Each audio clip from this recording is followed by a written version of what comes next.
Recommendation మీద వచ్చింది అసలు ఎందుకు ఎలా వచ్చింది ఈ రోజు? ఈ ఇండస్ట్రీలో రికమెండేషన్లు ఉండవండి అసలు. ఇండస్ట్రీలో చాలా మంది యాంకర్స్ ఉన్నారు, ఎవరు ఇంత బిజీగా ఎన్ని సినిమాలు చేయట్లేదు.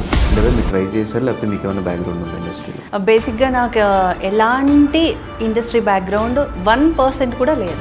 మంచి హైట్ ఉన్నారు కదా అని చెప్పేసి చాలా మంది అన్నారు. చాలా మంది అంటే ఆర్జీవి గారే రిలేటివ్ అవుతాడని విన్నా నేను. అర్జున్ మా అన్నయ్య.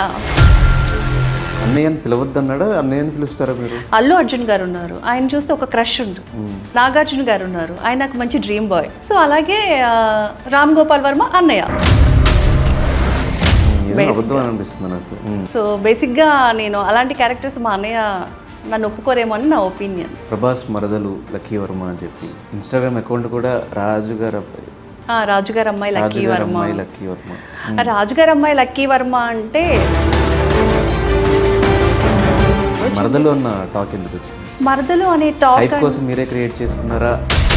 అలాంటి ఆలోచన పొగరాదంటారు కదా. లేదు, మీరు పెట్టండి ఆ రూమర్ ఎందుకు? ఆల్రెడీ మీరు పెట్టేశారు, చూసి భయపడి అది కట్ చేయండి. ఇది అస్సలు కట్ చేయదు, ఇది ఉంచండి. హాయ్ హలో నమస్తే, నేను మీ anchor Dhanush. Welcome to I dream. ఈరోజు మనతో పాటు నా గెస్ట్ లక్కీ వర్మ. ఒక జర్నలిస్ట్గా తన కెరీర్ స్టార్ట్ చేసి మధ్యలో ఇన్స్టాగ్రామ్ పట్టుకుని ఇన్స్టాగ్రామ్లో మోటివేషనల్ వీడియోస్ చెప్తూ ఇప్పుడు కంప్లీట్గా చేతి నిండా సినిమాలతో బిజీ అయిపోయి రీసెంట్గా వచ్చిన కోట బొమ్మాలి అనే సినిమాలో కూడా ఒక మంచి క్యారెక్టర్ ఆర్టిస్ట్గా ఒక రోల్ చేసి మనందరిని ఎంటర్టైన్ చేస్తూ వచ్చారు. సో తనతో మాట్లాడి తన కెరియర్ గురించి, ఈ సక్సెస్ జర్నీ గురించి తన మాటలో తెలుసుకునే ప్రయత్నం అయితే చేద్దాం. Hi lucky. హాయ్, ఎలా ఉన్నారు? బాగున్నాను, మీరు ఎలా ఉన్నారు? చాలా బాగున్నా. ఫస్ట్ ఆఫ్ ఆల్ ఎలా ఉంది ఈ కోట బొమ్మాలి ఈ సక్సెస్ని ఎలా ఎంజాయ్ చేస్తున్నారు? చాలా హ్యాపీగా ఉంది. అది జస్ట్ హ్యాపీగా ఉందని మాటల్లో చెప్పలేనమాట. నా లైఫ్కి ఇది ఒక టర్నింగ్ పాయింట్, కోటబొమ్మాలి పిఎస్ అనేది. ఈ మూవీ రిలీజ్ అయిన నెక్స్ట్ డే నుంచి నాకు వేరే మూవీస్ నుంచి ఆఫర్స్ కూడా స్టార్ట్ అయ్యాయి. సో అది ఇంకొక ప్లస్. అండ్ మా డైరెక్టర్ గారు తేజ గారికి అయితే స్పెషల్ థ్యాంక్స్, అండ్ మా టీం అలాగే గీతార్ట్స్ కూడా. అండ్ ఇప్పుడు దాకా చేసిన రోల్స్ అన్నిటికంటే ఈ సినిమాలో రోల్ కొంచెం మంచి పర్ఫార్మెన్స్ ఓరియంటెడ్ రోల్ కదా? ఎస్, అవును. సో వచ్చినప్పుడు ఛాన్స్ వచ్చినప్పుడు ఎలా అనిపించింది? ఇది నాకు యూజ్ అవుతుంది, హెల్ప్ అవుతుంది అని చేశారా, లేదంటే ఏదైనా రికమెండేషన్ మీద వచ్చింది? అసలు ఎందుకు ఎలా వచ్చింది ఈ రోల్? ఈ ఇండస్ట్రీలో రికమెండేషన్లు ఉండవండి అసలు.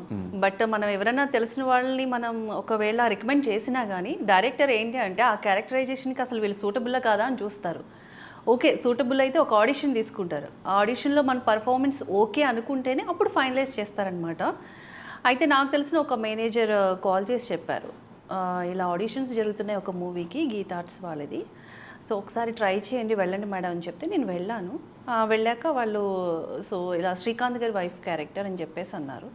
ఓకే అండి అని చెప్తే ఆడిషన్ ఇచ్చాను, ఓకే అన్నారు. కాకపోతే ఏంటంటే వాళ్ళకి శారీ లుక్లో కనిపించాలి, నెక్స్ట్ డే కూడా రమ్మని చెప్పి సేమ్ ఏదైతే మూవీలో క్యారెక్టరైజేషన్ ఉందో యాజ్ ఇట్ ఈజ్ అదే గెటప్ వేసేసి సేమ్ ఆడిషన్ మళ్ళీ తీసుకుని ఓకే అండి మీరు ఫైనల్ అయ్యారు అంటే దాదాపుగా అప్పటికే ఒక 30 to 40 మెంబర్స్ వరకు సెలెక్ట్ చేశారు. అంటే ఆడిషన్ తీసుకున్నారు, ఫైనల్లీ నన్ను సెలెక్ట్ చేశారు. అంటే శ్రీకాంత్ గారి పక్కన హైట్ కావచ్చు, అందులోనూ ఫ్రెష్ లుక్ కావాలని చెప్పి వాళ్ళు వెయిట్ చేస్తున్నారు.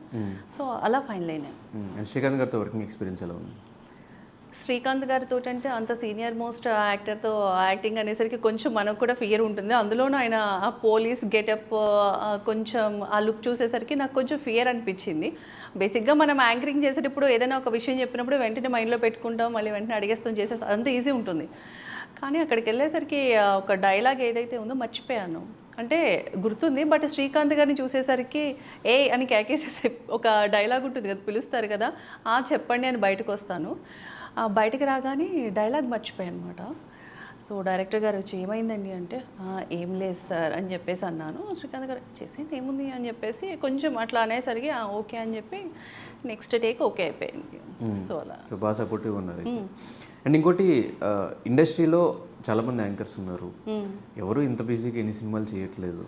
అంటే వాళ్ళకి ఆపర్చునిటీస్ రావట్లేదా, వాళ్ళు ట్రై చేయట్లేదా, మీరు ట్రై చేశారు, లేకపోతే మీకు ఏమైనా బ్యాక్గ్రౌండ్ ఉందా ఇండస్ట్రీలో? బేసిక్గా నాకు ఎలాంటి ఇండస్ట్రీ బ్యాక్గ్రౌండ్ 1% కూడా లేదు. బట్ నేను యాంకర్గా చేస్తూ నాకెక్కడ అంత అంటే ఎంత కష్టపడినా మనకు అక్కడ ఏంటంటే సెల్ఫ్ సాటిస్ఫాక్షన్ అనేది ఉండాలి. ఇప్పుడు మీరు ఇక్కడ వర్క్ చేస్తున్నారు, మనకి ఆ సాటిస్ఫాక్షన్ ఉంటేనే వర్క్ చేయగలం. బట్ నేను ఎక్కడ చేసినా నాకు ఆ ఇది లేదు. ఎందుకంటే ఎంత కష్టపడినా కానీ మనకి ఆ నేమ్ ఫేమ్ లేనప్పుడు ఎంత చేసినా వేస్ట్ అనిపించింది నాకు మీడియాలో. సో ఇలా కాదు అని చెప్పేసి ఇండస్ట్రీ సైడ్ ట్రై చేద్దాం, చాలామంది తెలిసిన వాళ్ళు చెప్పారు ఒకసారి ట్రై చేసి చూడండి మంచి క్యారెక్టర్స్ పడతాయి మీకు కూడా, మంచి హైట్ ఉన్నారు కదా అని చెప్పేసి చాలామంది అన్నారు. సరే ఒకసారి చూద్దామని చెప్పేసి ట్రై చేశాను. బట్ ఎక్కడన్నా తెలిసిన ఆడిషన్స్ ఉంటే అటెండ్ అవ్వడం, ఆడిషన్స్ ఇవ్వడం, అలా దాదాపుగా ఒక 9 మూవీస్ చేశాను. This is my 10th movie. So అలా నా జర్నీ స్టార్ట్ అయ్యింది అంతే. అండ్ చాలామంది అంటే ఆర్జీవి గారే కదా, చాలామంది అంటే ఆర్జీవి గారే కదా సినిమాలో ట్రై చేయమని చెప్పింది. ఆర్జీవి గారా? ఆర్జీవి గారికి నాకు అసలు పరిచయమే లేదండి. అసలు నేను ఆర్జీవి గారిని ఒక్కసారి నేను ఒక ఛానల్లో వర్క్ చేస్తున్నప్పుడు ఆయన అక్కడికి వచ్చినప్పుడు జస్ట్ హాయ్ బాయ్ అంటే అందరూ వెళ్ళి ఆయనతో సెల్ఫీలు దిగుతున్నారు, నేను మాత్రం జస్ట్ అలా నిలబడే ఉన్నాను. ఏంటి నువ్వు ఫోటో తీసుకో అన్న, వద్దు సార్ థ్యాంక్ యూ అన్న అంతే. వెళ్తూ వెళ్తూ ఒక లుక్ ఇచ్చి ఇట్లా అనుకుంటూ వెళ్ళిపోయారనమాట అంతే. రిలేటివ్ అవుతాడని విన్నా నేను ఆర్జీవి. ఆర్జీవి మా అన్నయ్య. రిలేటివ్ కదా? రిలేటివ్ అయితే ఏం కాదు, బట్ చాలామంది ఆయన పేరు రామ్ గోపాల్ వర్మ, నా పేరు లక్కీ వర్మ. సో ఏంటి రామ్ గోపాల్ వర్మ గారు మీకు రిలేటివా ఏంటి అని చెప్పేసి చాలామంది అడుగుతున్నారు. అప్పుడు అవును రిలేటివే, ఒకటికి కాదు అని చెప్పినా వినకుండా పదే పదే అన్నయ్య అన్నయ్య అని చెప్పేసి అని అడుగుతున్నారు. సో అప్పుడు నేనేం చెప్పానంటే అవును అన్నయ్య అని చెప్పేసి అన్నాను అనమాట. బట్ రిలేటివ్ ఏం కాదు, తెలుసు అంతే జస్ట్. రిలేటివ్ తెలుసా? రెండు కాదు, కాకపోతే అన్నయ్య. నేను అన్నయ్య అని పిలుచుకుంటాను రామ్ గోపాల్ వర్మ గారిని. ఎలా ఇంటర్వ్యూస్ చేయడం వల్ల అన్నయ్య? ఆ ఇంటర్వ్యూస్ ఏం చేయలేదు అసలు నేను ఇప్పటివరకు. అసలు నేను ఆయనకి ఆయన కాంటాక్ట్ నెంబర్ కూడా నా దగ్గర లేదు. ఆయన అన్నయ్య అని పిలవద్దు అన్నాడా, అన్నయ్య అని పిలుస్తారా మీరు? నేనే అన్నయ్య అని పిలుస్తున్నాను. అంటే ఎవరో అన్నారు అంటే రామ్ గోపాల్ వర్మ మీకు ఏమైనా రిలేటివ్? అట్లా ఏం లేదు, రామ్ గోపాల్ వర్మ అన్నయ్య మాకేం రిలేటివ్ కాదండి. సో అన్నయ్య అని ఎందుకు అన్నారా అంటే ఇప్పుడు ఒక వ్యక్తిని చూసినప్పుడు మనకి అంటే ఇప్పుడు అల్లు అర్జున్ గారు ఉన్నారు, ఆయన చూస్తే ఒక క్రష్ ఉంటుంది. సో నాగార్జున గారు ఉన్నారు, ఆయన నాకు మంచి డ్రీమ్ బాయ్. సో అలాగే రామ్ గోపాల్ వర్మ అన్నయ్య. ఎందుకు కెలుగుతారేమో అని భయం వేసి ముందే అన్నయ్య పిలుస్తారు. అలా చేయరండి, మా అన్నయ్య అందరి విషయాల్లో అట్లా ఉండరు. ఆయనకు తెలుసు ఎక్కడ ఎవరిని ఇది చేయాలనే విషయం తెలుసు. సో నన్ను చూస్తే మాత్రం 100% ఆయన చెల్లమ్మ అని పిలుస్తారు. అందుకే ఇప్పుడు దాకా ఇంటర్వ్యూ రాలేదు. అన్నయ్య అని పిలిచారు కాబట్టి ఇంటర్వ్యూ రాలేదు. లేదు, నేను ఆయన ఎప్పుడు ఫేస్ టు ఫేస్ పిలవలేదు అన్నయ్య అని. నాకు ఒకసారి 1 or 2 నెంబర్స్ అడిగారు నన్ను ఇంటర్వ్యూ చేస్తారా ఆర్జీవి గారితో అంటే మా అన్నయ్యతో నేను ఇంటర్వ్యూ చేయలేనండి అని చెప్పేసి అన్నాను అనమాట. మరి ఇప్పుడు అంత అన్నయ్య అని ఆ బాండింగ్ ఉన్నప్పుడు ఆయన సినిమాలో ఎందుకు ఛాన్స్ రాలేదు? తెలియదు కదా, నేననే ఒక పర్సన్ని ఉన్నానని మా అన్నయ్యకి తెలియదు. అనిపిస్తుంది నాకు. సో తెలుసుకున్న రోజు ఏమో చేయొచ్చేమో అంటే అది కూడా నేను కొంచెం మా అన్నయ్య చేసే సినిమాల్లో నేను యాక్ట్ చేయడం అంటే చాలా కష్టం. సో బేసిక్గా నేను అలాంటి క్యారెక్టర్స్ మా అన్నయ్య నన్ను ఒప్పుకోరేమో అని నా ఒపీనియన్. అండ్ నిన్న మొన్న ఒక తమ్నేల్ ఒకటి చూసా, ప్రభాస్ మరదలు లక్కీ వర్మ అని చెప్పి ఇన్స్టాగ్రామ్ అకౌంట్ కూడా రాజుగారు అమ్మాయి లక్కీ వర్మ. రాజుగారు అమ్మాయి లక్కీ వర్మ అంటే మా డాడీ పేరు రాజు, సో నేను వాళ్ళ అమ్మాయిని కాబట్టి రాజులే. యా అవును. సో రాజుగారు రాజులే. మరదలు అన్న టాక్ ఎందుకు వచ్చింది? మరదలు అనే టాక్ కోసం మీరే క్రియేట్ చేసుకున్నారా లేదంటే? నాకు అస్సలు అలాంటి ఇంట్రెస్ట్ లేదు. చాలామంది అడిగారు ఏంటి మీరు ప్రభాస్ వాళ్ళ రిలేటివ్సా ఏంటి, రాజులే కదా అక్కడ పక్క ఊర్లే కదా అని చెప్పేసి చాలామంది అన్నారు. అస్సలు అలాంటిది ఏం లేదండి. నేను ఇప్పటివరకు ప్రభాస్ గారిని ఒకసారి కూడా కలవలేదు, ఒకసారి కూడా మీట్ అవ్వలేదు ఎప్పుడు కూడా. ఇంకా కృష్ణంరాజు గారిని వాళ్ళ వైఫ్ని ఇద్దరిని కూడా మీట్ అయ్యాను. సో మాట్లాడాను. సో ఒక ఇంటర్వ్యూకి వచ్చినప్పుడు చాలా సరదాగా మాట్లాడారు, అంతవరకే. కాకపోతే చాలామంది ఇంటర్వ్యూస్లో నన్ను అలా అడిగారు, దయచేసి ఇట్లాంటివి ఏం పెట్టకండి, లేనిపోని తలనొప్పి నాకు మళ్ళీ తర్వాత అని చెప్పేసి. లేదు మీరు ఎక్కడో దాస్తున్నారండి, ఏదైనా ఉంటే కదా దాయడానికి, నేనేం దాచిపెట్టడం లేదండి అన్నా కానీ. సో వాళ్ళు అట్లా ఫీల్ అయ్యారు. అంటే సంపూర్ణేష్ బాబు గారు ఇండస్ట్రీకి వచ్చినప్పుడు నాకు పలానా ఎమ్మెల్యే తెలుసు, వాళ్ళ రిలేటివ్ నేను అని చెప్పి ఇండస్ట్రీలో ఆయన కొన్ని రోజులు సర్వే అయ్యి తర్వాత నాకు ఆయనకు సంబంధం లేదని ఒక వీడియో చేశారు. అట్లా ఏమన్నా ప్రభాస్ గారు పేరు యూజ్ చేసుకుని ఈ సినిమాలన్నీ ఛాన్స్లన్నీ తెచ్చేసుకుని ఏమైనా చేద్దామన్న ప్లాన్తో వచ్చారా? అసలు ఆలోచన లేదండి. ఒకవేళ నిజంగా నేను అంటే అలాంటి ఆలోచన పొగరాదు అంటారు కదా, లేదు మీరు పెట్టండి ఆ రూమర్ ఎందుకు వస్తుంది? ఆల్రెడీ మీరు పెట్టేశారు కదా ఇప్పుడు. సో నిజంగా ఆలోచనే ఉంటే నేను డైరెక్ట్గా ప్రభాస్ గారితో కావాలంటే మాట్లాడవచ్చు. సో ఇట్లా నేను ఇండస్ట్రీకి వచ్చాను, మీ త్రూ నాకు ఏమైనా ఆఫర్స్ కావాలి, ఆయన 100% చేస్తారు, ఎవరికైనా చేస్తారు. ప్రభాస్ గారు ఎవరు ఏది అడిగినా కాదనరు. బట్ ఒకవేళ నేను వెళ్ళి మాట్లాడి అడిగి చేసినా ఏమో ఇవ్వచ్చేమో, బట్ నాకు అసలు ఆ ఒపీనియన్ లేదు, ఆ ఇంట్రెస్ట్ లేదు. అంటే ఒక హీరో త్రూ కానీ ఒక డైరెక్టర్ ఒకరి రికమెండేషన్తో నాకు ఇండస్ట్రీకి రావాలన్న ఉద్దేశం లేదు. అలా అనుకుంటే ఇప్పటికి నేను ఎక్కడో టాప్ ప్లేస్లో ఉండేదానండి. ఇప్పటికి ఒక 10 మూవీలు కాదు, దాదాపుగా 30 to 40 మూవీస్ చేస్తూ చాలా బిజీ షెడ్యూల్లో ఉండేదాన్ని. సో నా అంతట నేను నా ఓన్గా ఎవరి మీద డిపెండ్ అవ్వకుండా నన్ను నేను ప్రూవ్ చేసుకోవాలి అని చెప్పేసి నా ఓన్గానే వచ్చాను. సో ఫైనల్గా మొత్తానికి మీ ప్రమేయం లేకుండా వచ్చిన రూమర్ అంటారు. ఎస్, అవునండి, 100%. Okay. So first of all జర్నలిస్ట్గా స్టార్ట్ చేసినప్పుడు ఏదైనా స్టడీ చేసి వచ్చారా, లేదంటే డైరెక్ట్గా రావడమే ట్రైనింగ్ తీసుకుంటూ ఛానల్లో పనిచేస్తారు? లేదు, అసలు ట్రైనింగ్ ఏం లేదు. బేసిక్గా మనకి ఊర్లో ఒక లోకల్ ఛానల్స్ ఉంటాయి కదా, ఐడియా ఉందా మీకు? సో నేను అలాగే సిటీ కేబుల్ ఛానల్స్ భీమవరంలో ఉన్నప్పుడు వీసీవీ ఛానల్ అని మా ఊర్లో ఒక ఛానల్ ఉండేది. టీవీ చూస్తూ ఉంటే యాడ్ వచ్చింది అనమాట, యాంకర్లు కావాలి అని చెప్పి. ఊరికే జస్ట్ ఒకసారి ట్రై చేద్దాం అనిపించింది. వెళ్ళి ఆడిషన్ ఇచ్చాను. అక్కడ ఇచ్చాక వాళ్ళు ఒక 1 వీక్ ప్రాక్టీస్ చేయండి, తర్వాత మీకు బులెటిన్స్ ఇస్తామన్నారు. సో అలా నా జర్నీ స్టార్ట్ అయింది. తర్వాత విజయవాడలో ఒక శాటిలైట్ ఛానల్ స్టార్ట్ అయింది. అక్కడ న్యూస్ రీడర్గా, రిపోర్టర్గా, యాంకర్గా చేశాను. నెక్స్ట్ హైదరాబాద్కి 2020లోనే షిఫ్ట్ అయ్యాను నేను. వచ్చిన తర్వాత ఈ టీవీ అభిరుచి అండ్ వానితా టీవీ, ఈ కొన్ని ఛానల్స్లో నేను ఫ్రీలాన్సర్గా చేశాను. చేస్తూ మధ్యలో ఇలా ఇండస్ట్రీ సైడ్ వచ్చి ట్రై చేశాను అంతే. స్టార్టింగ్లో ఒక మాట అన్నారు, ఈ ఫీల్డ్లో ఎంత చేసినా రికగ్నైజేషన్ రావట్లేదు, ఎంత చేసినా గుర్తింపు రావట్లేదు అని చెప్పి. మాట దాని రీజన్ ఏంటి? రీజన్ ఏంటనేది గుర్తింపు లేకుండా మీరు ఇక్కడ దాకా ఎందుకు వస్తారు? అంటే అక్కడ గుర్తింపు దక్కలేదు కాబట్టి ఇక్కడికి వచ్చానండి నేను. అక్కడే మనకంతా బాగుంటే ఇక్కడ వరకు రాము కదా. బట్ అలా అని చెప్పేసి మీడియాని మొత్తాన్ని నేను అట్లా అనను, కొందరిని మాత్రమే అంటాను. ఎస్పెషల్లీ కొందరు అంటే ఎవరు, ఏంటి పేర్లు ఏంటి అని మాత్రం అడగండి. మీరు పనిచేసిన ఛానల్స్ ఎస్ అంతే. ఏంటి అంటే మీకు తెలియదు ఏమింది, మీడియా అంటేనే పెద్ద పాలిటిక్స్. సో 2 పార్టీల మధ్య కూడా అన్ని పాలిటిక్స్ జరగవేమో నాకు తెలిసి. మార్నింగ్ లేచిన మొదలు అసలు ప్రపంచంలో ఉన్న పాలిటిక్స్ అన్నీ మన మీడియాలోనే ఉంటాయి. ఏదైనా ఒక ప్రోగ్రామ్ చేసినా ఏం చేసినా కానీ మనం ఎంత కష్టపడినా వాళ్ళు ఎవరికైతే గుర్తింపు ఇవ్వాలనుకుంటున్నారో వాళ్ళకే ఇస్తారు, కానీ మనకు మాత్రం ఇవ్వరు. సో అలాంటి గ్రూప్ పాలిటిక్స్ అని అదని ఇదని ఇవన్నీ నేను చాలా చూసేసాను. కానీ ఎందుకు ఆ టైంలో మాట్లాడకుండా ఇప్పుడు ఒక సక్సెస్ వచ్చిన తర్వాత కూర్చొని మాట్లాడటం రీజన్? ఇప్పుడు మీడియాలో ఎలా మాట్లాడతామండి? అంటే అప్పుడు అవసరం కాదు. ఇప్పుడు బేసిక్గా ఏదన్నా బయట ఒక విషయం జరిగిందంటే ఎవరు ఫోకస్ చేస్తారు? మీడియానే కదా. మీడియాలోనే జరిగితే మనం ఎవరికి చెప్తాం? పాయింటే కదా. అర్థమైందా మీకు? మీడియాలో చెప్తే మీకు సోషల్ మీడియా ప్లాట్ఫామ్ ఉంది, సోషల్ మీడియాలో చెప్పొచ్చు. ఈ మధ్యన మీడియా అంటే న్యూస్ ఛానల్స్ ఒకటే కాదు, సోషల్ మీడియా కూడా మీడియా. లేదు, యాక్చువల్గా మీకు ఇన్స్టాగ్రామ్ ఎప్పుడు స్టార్ట్ అయింది? ఎప్పటి నుంచో ఉంది, 2020 లాక్డౌన్ నుంచి. 2020 నుంచి మీరు కూడా కెరీర్ స్టార్ట్ కదా. సో అప్పుడు మనం చెప్పాల్సిన అంత ఫోకస్ చేయాలి, మనం ఇట్లా చెప్పాలి మీడియా గురించి, ఆ సిచ్యువేషన్ రాలేదు. బట్ ఇప్పుడు ఈరోజు మీరు నన్ను అడుగుతున్నారు కాబట్టి నేను చెప్తున్నాను.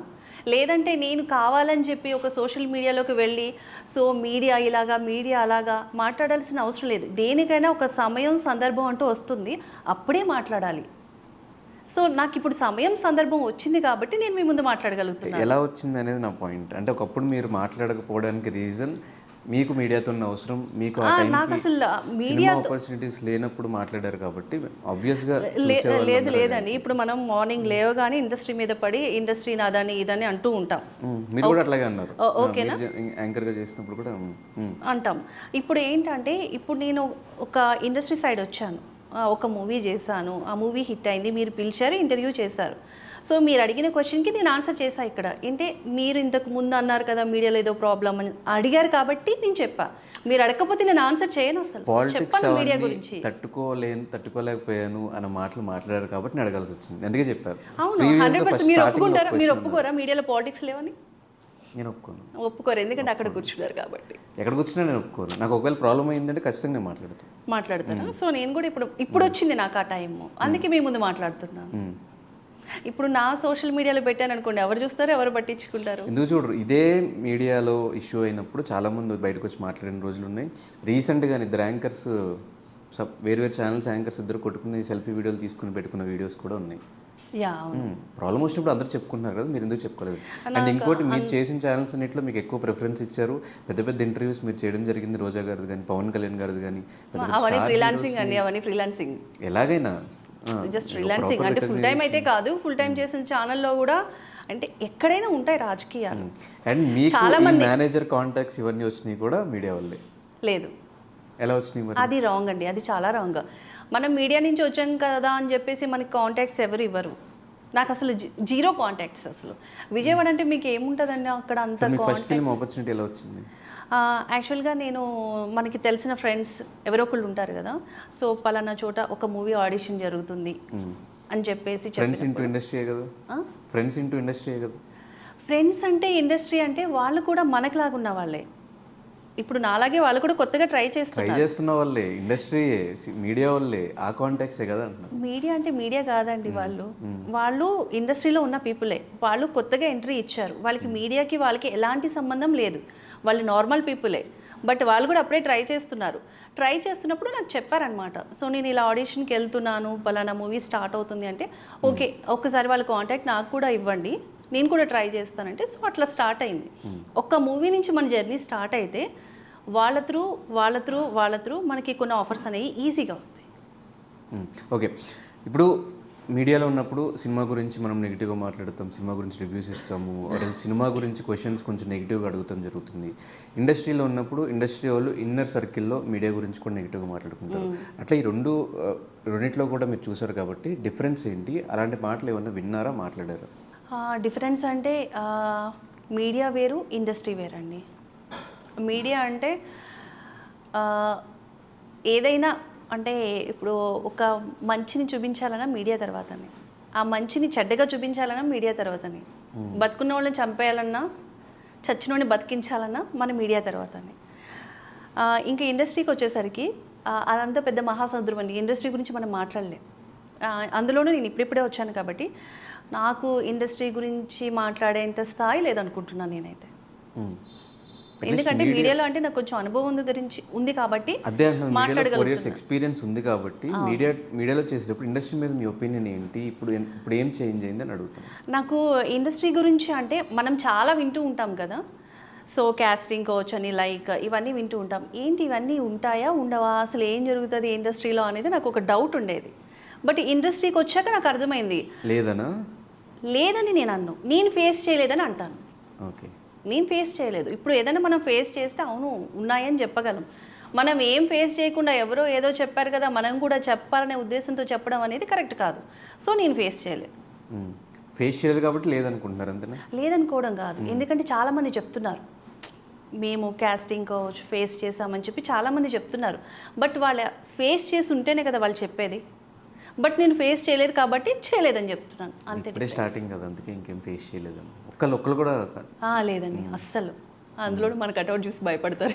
ఎందుకు మళ్ళీ ఏమైనా చెప్తే ఆఫర్స్ తగ్గుతాయేమో అని భయమా? అస్సలు భయం లేదు. I don't care. ఇంకోటి, మనమే చాలాసార్లు, మీరు కూడా ఈవెన్ చాలా మందిని క్వశ్చన్ అడిగి ఉండొచ్చు, తెలుగు అమ్మాయిలకి ఇండస్ట్రీలో ఆపర్చునిటీస్ తక్కువ ఉంటాయి అని. అవును. ఈ పరంగా ఏమన్నా ఎక్కడైనా విన్నారా ఎవరి దగ్గర నుంచి అయినా ఇండస్ట్రీలో? చాలామంది స్టార్టింగ్ నేను ఇండస్ట్రీకి వెళ్ళేటప్పుడు నాకు చాలామంది చెప్పారు, మీడియాలోనే ఏం చేయలేకపోయో ఇండస్ట్రీకి వెళ్ళి ఏం సాధించేస్తావు అని అన్న వాళ్ళు కూడా ఉన్నారు. చాలామంది ఏంటి మూవీస్ చేస్తున్నాను, ఎక్కడ ఏ మూవీలో కనిపించడం లేదేంటి అని చెప్పి సెటరికల్గా మాట్లాడిన వాళ్ళు కూడా చాలామంది ఉన్నారు. కాకపోతే ఏంటి అంటే ఏది ఒక సక్సెస్ అనేది ఏది అంత ఈజీగా వచ్చేది. ఎంతో కష్టపడి ఎన్నో ప్రాబ్లమ్స్ ఫేస్ చేసి ఇదైతేనే ఆ సక్సెస్ అనేది వస్తుంది.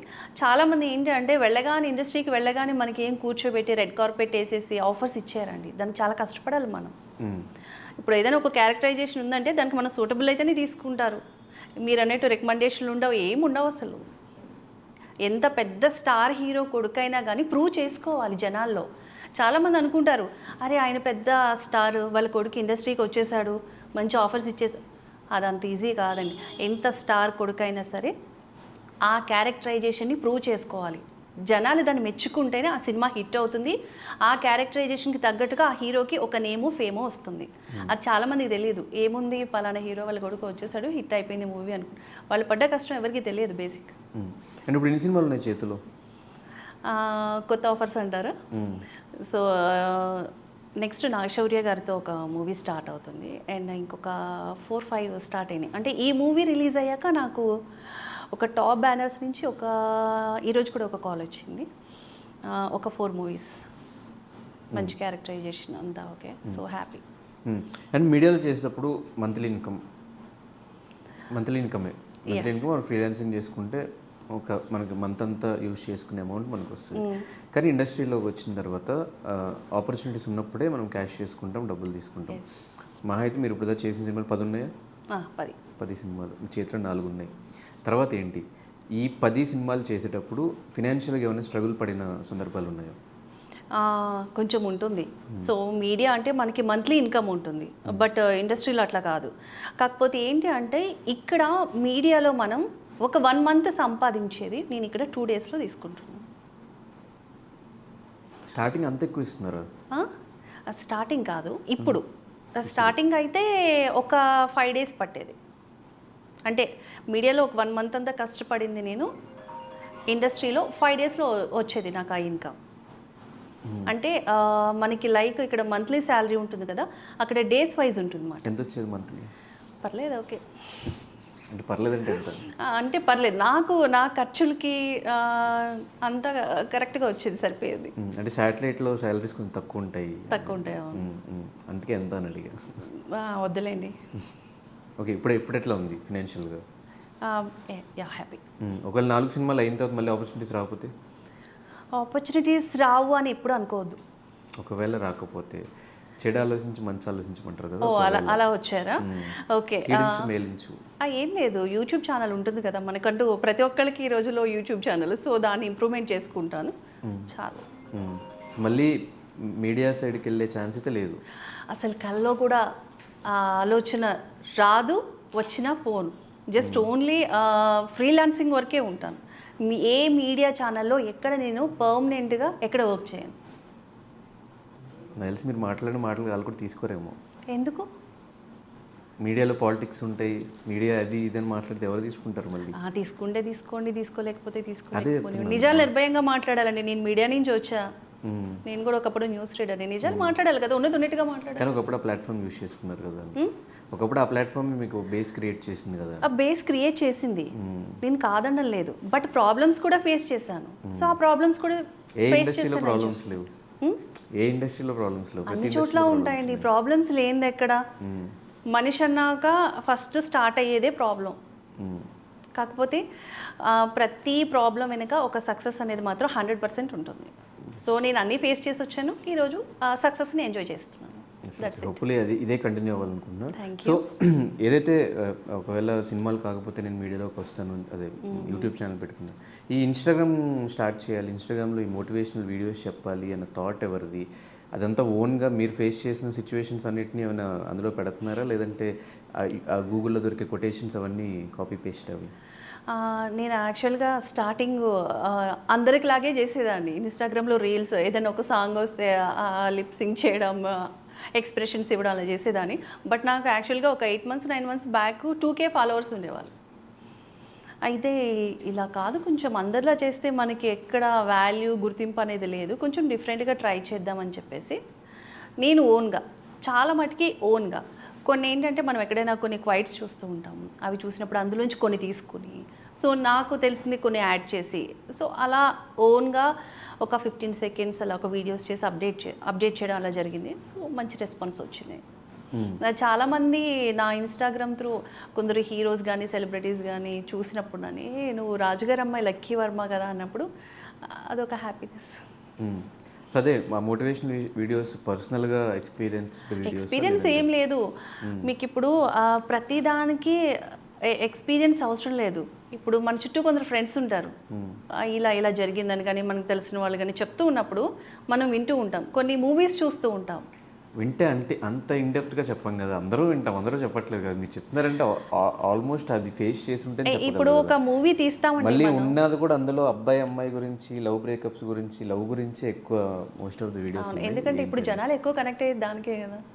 ఇప్పుడు మీరు ఏదో రామాయణమో మహాభారతం అని చెప్పారనుకోండి, ఎవరికి ఎక్కువ కనెక్ట్ అది కూడా చూస్తున్నారు కదా, యూట్యూబ్ ఓపెన్ చేసి రామాయణం మహాభారతం గురించి చాలా తక్కువ మంది. ఎందుకు 2 మిలియన్ 3 మిలియన్ వ్యూవర్షిప్ నేనే ఒక్క నిమిషం ఉండండి, నేను రామాయణం మహాభారతం చేసి నేను ఒక వీడియో అప్డేట్ చేస్తాను, దానికి ఎన్ని వ్యూస్ వస్తాయి అనేది మీరు ఒకసారి చూడండి. మేబీ టైం పడుతుంది. మీరు కూడా స్టార్టింగ్ లవ్ గురించి చెప్పినప్పుడు పెద్దగా ఏం పోలేదు కదా, కొంచెం కొంచెం పోయినాయి.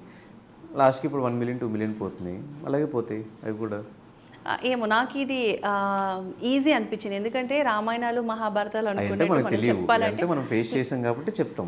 లేదు రామాయణం మహాభారతం గురించి మనం చిన్నప్పటి నుంచి చదువుకున్నాం, అన్నీ చేసిందే కదా, తెలియకపోవడానికి ఎక్స్పీరియన్స్ చేయడం ప్రతిదీ ఎక్స్పీరియన్స్ చేయాల్సిన అవసరం లేదు.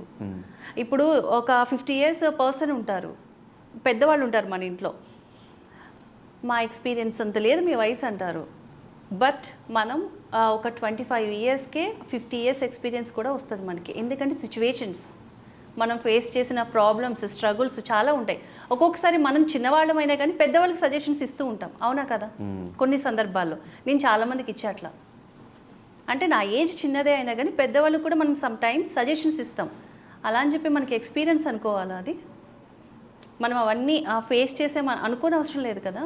సో కొన్ని అలా తెలుస్తూ ఉంటాయి, అది మన ఇంటెలిజెన్స్ కానీ లేదంటే కొంచెం మనకున్న నాలెడ్జ్ కానీ వాట్ ఎవర్ ఏదైనా కావచ్చు. సో ప్రీవియస్ పాస్ట్ ఎక్స్పీరియన్స్ ఏం లేదంటారు అయితే? అసలు అట్లాంటివి లవ్ కానీ బ్రేకప్ కానీ లేదు. సరే, మీరు విన్నదాన్ని బట్టి ఒక అమ్మాయి ఒక అబ్బాయి మధ్య రిలేషన్స్లో వచ్చే గొడవలు ఏంటి, విన్నదాన్ని బట్టి గొడవలు ఏంటి, దేనికి ఎక్కువ బ్రేకప్స్ అవుతూ ఉంటున్నాయి? Most of the breakups A reason వల్ల అవుతున్నాయి? యాక్చువల్గా ఎక్కువ అమ్మాయిలకి అబ్బాయిలకి మధ్య గొడవలు అవడానికి మెయిన్ రీజన్ ఏంటంటే అండర్స్టాండింగ్ లేకపోవడం, మిస్అండర్స్టాండింగ్స్ ఎక్కువ ఉంటాయి. బేసిక్గా ఈ రోజుల్లో అమ్మాయిలు ఎలా ఉన్నారనేది నేను మీకు ఎగ్జాంపుల్ చెప్తాను. ఇప్పుడు ఒక అమ్మాయి ఒక అబ్బాయికి ఒక మెసేజ్ చేస్తే వెంటనే వితిన్ సెకండ్స్లో రిప్లై రాకపోతే ఆమె మెంటాలిటీ ఎట్లుంటుందంటే వీడు ఎక్కడో ఎవరితోటో మాట్లాడుతున్నాడు, ఏదో చేసేస్తున్నాడు అనుకుంటారు. అదే అబ్బాయి అనుకోండి, అయ్యో ఏదైనా బిజీలో ఉందో వర్క్లో ఉందని కొంచెం అబ్బాయిలు థింక్ చేస్తారు, అమ్మాయి అలా కాదు. ఒకవేళ వెంటనే రిప్లై ఇచ్చినా కూడా వెంటనే రిప్లై ఇస్తున్నారంటే ఏదో దాస్తున్నాడు అన్న పాయింట్ కూడా ఉంటుంది. ఓ ఉందా? అయితే మీరు ఎక్స్పీరియన్స్ చేసినట్టున్నారేంటి? ఉంటుంది అని చెప్తున్నా, అలా ఉండొచ్చు అని నేను కూడా చూసాను. ఇది మీకు ఎలా తెలుసు అంటే మీరు ఎక్స్పీరియన్స్ చేశారా? ఇది చుట్టుపక్కల ఉన్న వాళ్ళు మీరు చెప్పారు కదా ఆన్సర్, చుట్టుపక్కల ఉన్న కదా కదా మీరు చెప్పారు కాబట్టి చెప్తున్నా. లేదంటే మీరు ఎక్స్పీరియన్స్ చేశారనమాట. అదే చెప్తున్నా, మీరు ఒప్పుకుని నేను చెప్పాను, మీరు చెప్పిన ఆన్సర్ నేను చెప్తున్నా కదా, అది వ్యాలిడ్ అయినప్పుడు ఇది కూడా వ్యాలిడ్. లేదు దొరికిపోయారు ధనుష్. సో ఎక్కువ ఏంటంటే అమ్మాయిల వల్లే మిస్అండర్స్టాండింగ్స్ వస్తాయి. అబ్బాయిలు కొంచెం ఒకసారి కాకపోయినా ఒకసారి అని అర్థం చేసుకుంటారు, కానీ ఈ రోజుల్లో అమ్మాయిలకి అంత అర్థం చేసుకునే ఏమంటారు పేషెన్సీ లేదు. ఏదైనా రాంగ్గా అర్థం చేసుకుంటారు ఈజీగా వితిన్ సెకండ్స్లో.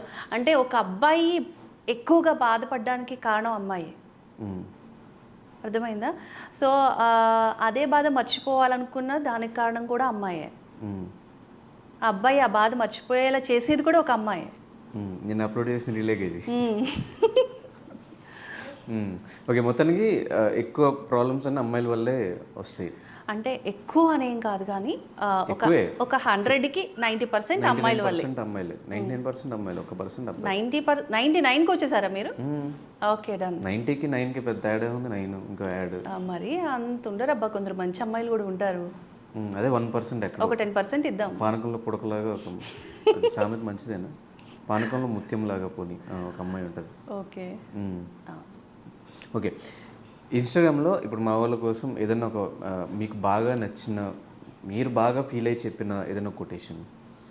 కొటేషన్ అంటే యాక్షన్కి ఓవర్ యాక్షన్కి డిఫరెంట్ ఏంటో తెలుసా? యాక్షన్ అంటే మనం మెసేజ్ పెట్టినప్పుడు చూద్దాం, ఓవర్ యాక్షన్ ఏంటి అంటే మనం పెట్టిన మెసేజ్ చూసి రిప్లై ఇవ్వకపోవడం. నేను అర్థం కాదు, మీకు ఇంకొంచెం టైం పడుతుంది. ఒకసారి మళ్ళీ చెప్పరా? యాక్షన్కి ఓవర్ యాక్షన్కి డిఫరెన్స్ ఏంటో తెలుసా? యాక్షన్ అంటే మనం పెట్టిన మెసేజ్ చూడడం, ఓవర్ యాక్షన్ అంటే ఏంటో తెలుసా?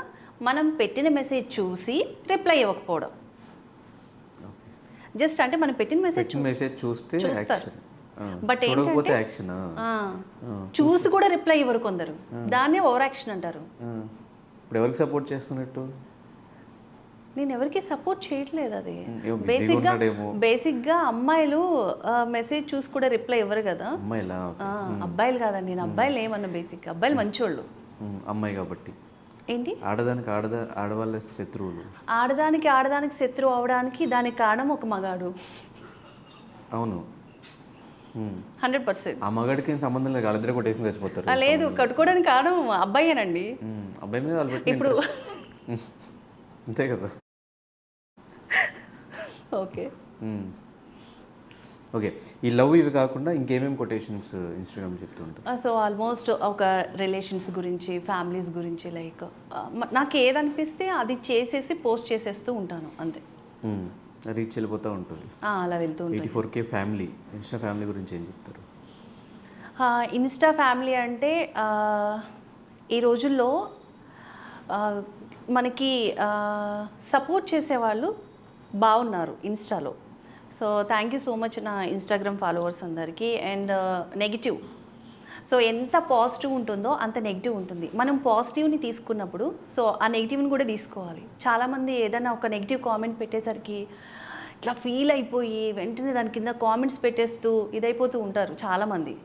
సో నేను బేసిక్గా రియాక్ట్ అవ్వను. ఎందుకంటే మనం ఒక పోస్ట్కి ఒక గుడ్ మెసేజ్ ఎలా వస్తుందో ఒక బ్యాడ్ మెసేజ్ని కూడా నేను అలాగే తీసుకుంటాను. నేను ఎక్కడ రియాక్ట్ అవ్వను. అండ్ పవన్ కళ్యాణ్ గారిని ఇంటర్వ్యూ చేసినప్పుడు ఎక్స్పీరియన్స్ ఏంటి? ఎలా అనిపించింది అంత పెద్ద వ్యక్తిని ఇంటర్వ్యూ చేయడానికి? ఎప్పుడు చేశారు ఇంటర్వ్యూ? లాస్ట్ టైం ఎలక్షన్స్లో చేశాను. ఓకే, అంత పెద్ద వ్యక్తిని ఇంటర్వ్యూ చేసినప్పుడు యాక్చువల్గా పవన్ కళ్యాణ్ గారు ఆ టైంలో చాలా బిజీ ఉన్నారు. మొత్తం అన్ని మీడియా ఛానల్స్కి ఇంటర్వ్యూ చేసేసి వెళ్ళిపోతున్నారు, హడావిడిగా వెళ్ళిపోతూ ఉంటే నేను సడన్గా వెళ్ళి సార్ ఇలా మీకు టైం లేదు బట్ నాకు ఇలా ఇంటర్వ్యూ కావాలి, జస్ట్ 2 minutes అని అడిగాను. పక్క నుంచి వాళ్ళకి పవన్ కళ్యాణ్ గారు పక్కన వేరే వాళ్ళు, లేదండి అస్సలు టైం లేదు సార్ వెళ్ళిపోవాలి అర్జెంటుగా అని చెప్పేసి అంటే, నువ్వు ఆగు అని చెప్పి వాళ్ళని ఆపి ఓకేనమ్మా చేద్దామని చెప్పేసి అన్నారు. నేను తొందరగా మైక్ తీసుకొచ్చి ఆయన ముందు పెట్టి ఆయన చూస్తూ క్వశ్చన్స్ అడగడం మర్చిపోయా. ఆయన ఎంత క్యూట్గా ఆయన స్మైల్, ఆయన క్యూట్నెస్ చూసి అంటే నేను ఎప్పుడు మనం మామూలుగా అంత ఫియర్ ఉండదు కదా. మనం ఏ పొలిటీషియన్ని చూసినా ఏ సెలబ్రిటీస్ని చూసినా మనం ఈజీగా క్వశ్చన్స్ అడిగేస్తూ ఉంటాం. ఫస్ట్ టైం అనమాట నేను పవన్ కళ్యాణ్ గారిని చూసి కాసేపు అలా ఉండిపోయాను, ఏం అడగాలో గుర్తులేదు. తర్వాత ఆయన అడగండి అంటున్నారు, అప్పుడు వెంటనే ఇదయ్యి క్వశ్చన్స్ అడిగాను. అడిగాక నవ్వారనమాట. వెళ్తూ నైస్ బాగా చేసావు అని చెప్పేసి అన్నారు. Thank you so much sir అని చెప్పేసి ఆయన లిఫ్ట్లో వెళ్ళిపోతూ ఉంటే వెళ్తూ థ్యాంక్ యూ అని చెప్పేసి అన్నారు. సో నేను లైఫ్లో ఎప్పటికీ మర్చిపోలేను అది. అండ్ చేసిన చాలా ఇంటర్వ్యూస్లో మొదలు ట్రోల్స్ అవుతూ ఉంటాయి, అట్లా రోజా గారిది ఒక ట్రోల్ అవుతూ ఉండింది. అవును, రోజా గారి కార్ విషయం, ఆ ఇంటర్వ్యూ కూడా మీరే చేశారు. ఏమనిపించిన తర్వాత? ఏమైనా వాళ్ళ దగ్గర నుంచి కాల్స్ ఏమైనా వచ్చినాయా? రోజా గారు మెసేజ్ చేశారు. అంటే రోజా గారు ఫ్యామిలీతో చాలామంది ఇంటర్వ్యూస్ చేశారు, బట్ నేను చేసిన ఇంటర్వ్యూ బాగా ట్రెండ్ అయింది. తర్వాత రోజా గారు అన్నారు చాలా బాగా చేసావు ఇంటర్వ్యూ అని చెప్పేసి అన్నారు. థ్యాంక్ యూ సో మచ్ అని చెప్పేసి మెసేజ్ చేశాను. హ్యాపీ అనిపించింది, ఎందుకంటే అంతా నేను నా ఓన్ కంటెంట్తో అడిగేశాను అనమాట. సో బాగా వెళ్ళింది. ఎవరిని ఇంటర్వ్యూ చేసినప్పుడు ఎక్కువ భయం వేసింది? అసలు ఇప్పటివరకు నేను పవన్ కళ్యాణ్ గారిని చూసినప్పుడే కొంచెం ఎగ్జైట్ అయ్యాను, బట్ ఎప్పుడు దేనికి ఎవరికి నా లైఫ్లో ఇప్పటివరకు ఎవరికి భయపడలేదు. ఎవరి ఇంటర్వ్యూ బాగా వరస్ట్గా చేసే ఇంటర్వ్యూ అనిపించిన ఇంటర్వ్యూ ఎవరిది? ఇప్పటివరకు ఎవరి నేను ఏ ఇంటర్వ్యూ చేసినా కొంచెం బ్లాంక్ అయిపోతూ ఉంటాం కదా, వదల పక్కలు చెప్పే ఆన్సర్స్ కొంచెం బ్లాంక్ అయిపోతూ ఉంటాం కదా, అలాంటి సందర్భాలు ఏమైనా వచ్చినాయి? అస్సలు లేదండి. అసలు నేను యాక్చువల్గా ఒక ఇంటర్వ్యూ ఉందంటే నేను ప్రిపేర్ అవ్వను. సో ఆ పర్సన్ ఏంటి అనేది తెలుసుకుంటూ వస్తా, కూర్చుంటా, అడిగేస్తాను, చేసేస్తాను, అంతే. ఏదైనా అంతే. సో అంత ఎవరు లేరు. సో మీడియాకి రాకముందు కానీ మీడియా ఫీల్డ్లో చేస్తున్నప్పుడు కానీ ఏమైనా స్ట్రగుల్స్ ఫేస్ చేశారు, ఫినాన్షియల్గా కానీ ఫ్యామిలీ పరంగా కానీ? లేదు, ఫస్ట్ నేను మీడియాకి వస్తున్నప్పుడు మా ఫాదర్ మా డాడీ వాళ్ళు అసలు ఒప్పుకోలేదు. మీడియా అంటే యాక్సెప్ట్ చేయలేదు, ఇండస్ట్రీ అని యాక్సెప్ట్ చేయలేదు. బట్ కొంచెం అప్పుడు మాత్రం నాకు చాలా మా పేరెంట్స్ని కన్విన్స్ చేయడానికి నాకు కొంచెం టైం పట్టింది. సో మా బ్రదర్ సపోర్ట్ తోటే నేను మీడియాకి వచ్చినా, ఇండస్ట్రీకి వచ్చినా. మా బ్రదర్ సపోర్ట్ బాగుంటుంది. ఫినాన్షియల్గా ఏమైనా ఇబ్బంది పడిన సందర్భాలు? అసలు అలాంటిది ఏం లేదండి. అంటే మాది కొంచెం అప్పర్ మిడిల్ ఫ్యామిలీ. సో నేను ఎప్పుడు అలాంటి ప్రాబ్లమ్స్ ఎప్పుడూ ఫేస్ చేయలేదు.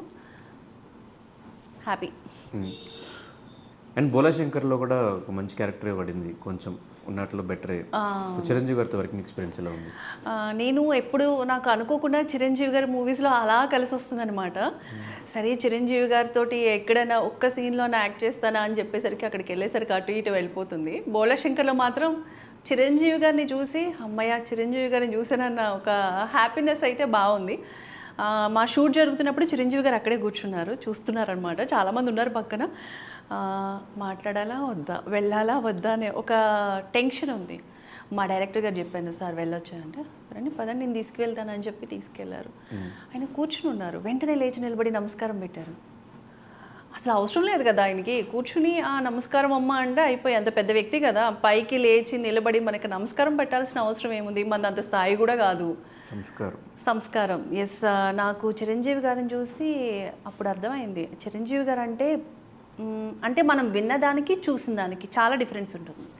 సో చిరంజీవి గారి గురించి చాలా వింటూ ఉంటాం మనం, బట్ నేను లైవ్లో ఏం చూసారు ఆయన చేసే మంచి పనులు కానీ వాట్ ఎవర్ ఏదైనా కానీ మనం డైరెక్ట్గా వెళ్ళి మన ముందు ఇలా నిలబడి లేచి నమస్కారం, అమ్మో ఇంత చిరంజీవి గారు మెగాస్టార్ అయ్యుండి మనకి లేచి నిలబడి అంటే ఎదుటి వ్యక్తి స్థాయిని కాదు, చిరంజీవి గారు చిన్న పెద్ద అని తేడా ఏం లేదు, అందరికీ రెస్పెక్ట్ ఇస్తారనేది నాకు అర్థమైందనమాట. సో చిరంజీవి గారిని చూసి ఇంకా చాలా అంటే చాలా నేర్చుకోవాలి, నేనే కాదు ప్రతి ఒక్కళ్ళు కూడా నేర్చుకోవాలి. సో కోటబొమ్మాలి సినిమా తర్వాత ఒక బెస్ట్ కాంప్లిమెంట్ ఎవరి సైడ్ నుంచి వచ్చింది? మా పేరెంట్స్ అసలు ఒప్పుకొని వాళ్ళు ఫస్ట్ టైం నా కోసం అంటే చాలా రోజుల తర్వాత థియేటర్కి వెళ్ళి మూవీ చూసి వచ్చి నాకు కాల్ చేశారనమాట. మా డాడీ చెప్పారు, అసలు తొందరగా ఏం చెప్పారు, అంతకుముందు చేసిన మూవీస్ కూడా చూసారనుకుంటా, బట్ ఇది మాత్రం పర్టికులర్గా నేను 1కి 10 సార్లు కాల్ చేసి వెళ్ళండి వెళ్ళండి వెళ్ళండి అని చెప్తే వెళ్ళారు. వచ్చాక చాలా బాగుంది, బాగా చేసావు, కాకపోతే ఏంటి మేకప్ లేదా వాళ్ళ దగ్గర, మేకప్ వేయలేదని అడిగారు. క్యారెక్టర్ అంతేనా? అప్పుడు చెప్పాను, లేదు డాడీ ఆ క్యారెక్టరైజేషనే అంతా, అందులో నేనున్న న్యాచురల్ కలర్ని కూడా తగ్గించి చూపించారు, ఆ క్యారెక్టరైజేషనే అంతా అని చెప్పాను. ఓకే బట్ బాగుందమ్మా అని చెప్పేసి అన్నారు. అది చాలా అనిపించింది జీవితానికి. సో ఏదైనా ఒక డ్రీమ్ ఉందా, వీళ్ళతో పని చేయాలి, వీళ్ళ పక్కన నటించాలి అని డ్రీమ్? ఉంది. ఎవరు? ఇండస్ట్రీలో ఉన్న అందరు హీరోస్ తోటి యాక్ట్ చేయాలని ఉంది, అదే నా పెద్ద డ్రీమ్. అందరూ కదా, ఎవరైనా ఒక పర్సన్. ఒక్కళ్ళని ఎలా చెప్తామండి అసలు? ప్రభాస్ గారు మరదలుగా ఏమైనా చేసి? ప్రభాస్ గారు అలా ఏం లేదు, కొంచెం అంటే అల్లు అర్జున్ గారు లాస్ట్ టైం ఆయన తెలుగు ఇండస్ట్రీ గురించి, అమ్మాయిల గురించి చాలా చక్కగా చెప్పారు, ఇండస్ట్రీకి తెలుగు అమ్మాయిలు రావాలి అని చెప్పేసి. సో అప్పటి నుంచి నాకు అల్లు అర్జున్ గారికి నేను పెద్ద ఫ్యాన్ అయిపోయాను అనమాట. అలాంటి హీరోస్ ఇండస్ట్రీలో ఉన్నారు కాబట్టి తెలుగు అమ్మాయిలకి ఇంకా ఛాన్సులు వస్తున్నాయి. సో ఫైనల్గా థ్యాంక్ యూ సో మచ్ మా స్టూడియోకి వచ్చినందుకు. అండ్ ఇట్లాగే కోటబొమ్మాలి లాంటి రోల్స్ ఇంకా లైఫ్లో రావాలి, ఇంకా పెద్ద పొజిషన్కి వెళ్ళాలి, క్యారెక్టర్ ఆర్టిస్ట్గా మీకంటూ ఒక మంచి గుర్తింపు రావాలి అని మై డ్రీమ్ నుంచి మనస్ఫూర్తిగా కోరుకుంటూ thank you so much and all the very best. Thank you అండి, థ్యాంక్ యూ సో మచ్.